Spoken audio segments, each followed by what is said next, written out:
Salut à tous, j'espère que vous allez bien. Aujourd'hui dans cette vidéo on va fabriquer une batterie externe de 10 000 mAh.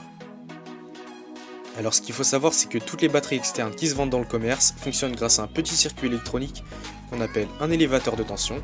Il va tout simplement prendre la tension d'une batterie et la rehausser jusqu'à 5 volts pour pouvoir charger correctement n'importe quel appareil. Le module que je vais utiliser comporte deux sorties USB. La première 2,4 A et celle de droite 1 A.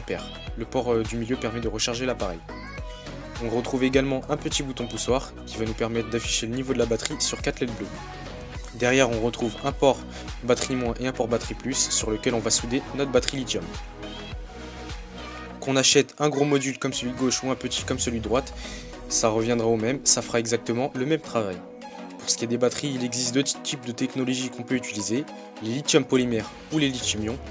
Dans notre cas, on va utiliser une lithium-ion car c'est une batterie extrêmement petite et ça va optimiser la taille de notre batterie externe. La batterie que je vais utiliser, c'est la batterie noire, elle fait 10 000 mAh, on va pouvoir recharger jusqu'à 5 fois un appareil. La première chose qu'il va falloir faire, c'est étamer les fils de la batterie, donc le moins et le plus. Étamer les fils, en fait, ça va juste nous permettre de faciliter la soudure, comme ça on n'aura pas de problème. Donc maintenant ce qu'on fait, c'est qu'on pose le fer à souder sur le câble, on attend un petit peu et ça soude tout seul. Donc maintenant pour le fil plus, il va falloir faire attention bien sûr à ce qu'il ne touche aucun composant car ça pourrait endommager notre carte, il faudrait en racheter une. Maintenant que la soudure est finie, on va pouvoir tester la batterie. Donc j'appuie juste sur le bouton poussoir. Donc là on voit que les 4 LED s'allument, ça veut dire que la batterie est chargée à 100% et que notre batterie fonctionne. Donc maintenant on va pouvoir fabriquer le boîtier de la batterie. Donc moi je vais faire par rapport à ce que j'ai dans ma tête, mais c'est à vous de voir comment vous voyez votre batterie. Donc la première chose que je fais, c'est que je mesure les ports. Comme ça je pourrai percer les trous pour les faire passer à l'intérieur. Je reporte également les mesures sur une feuille pour ne pas les oublier.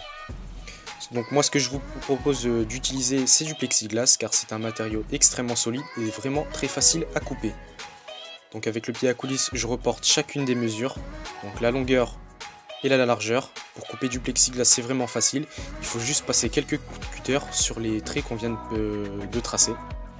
Une fois que j'ai coupé chacun de mes morceaux, je les arrondis un petit peu sur les côtés pour pas se baisser quand on tiendra la batterie.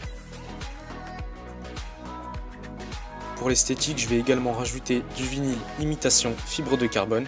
Comme ça rajoutera un petit plus à la batterie. Donc maintenant, je vais la fabriquer. On se retrouvera juste après pour la voir et pour l'essayer.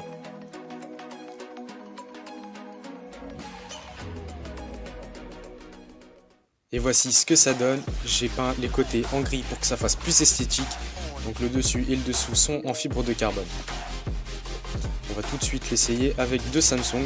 Donc j'ai branché ma batterie aux deux téléphones et on peut voir qu'ils se mettent automatiquement à recharger. La batterie fonctionne, elle est vraiment aussi performante qu'une batterie qu'on pourrait acheter dans le commerce. On voit également le niveau de batterie qui clignote. Donc voilà, la vidéo est déjà terminée, j'espère qu'elle vous aura plu. Si c'est le cas, mettez un pouce bleu et surtout abonnez-vous.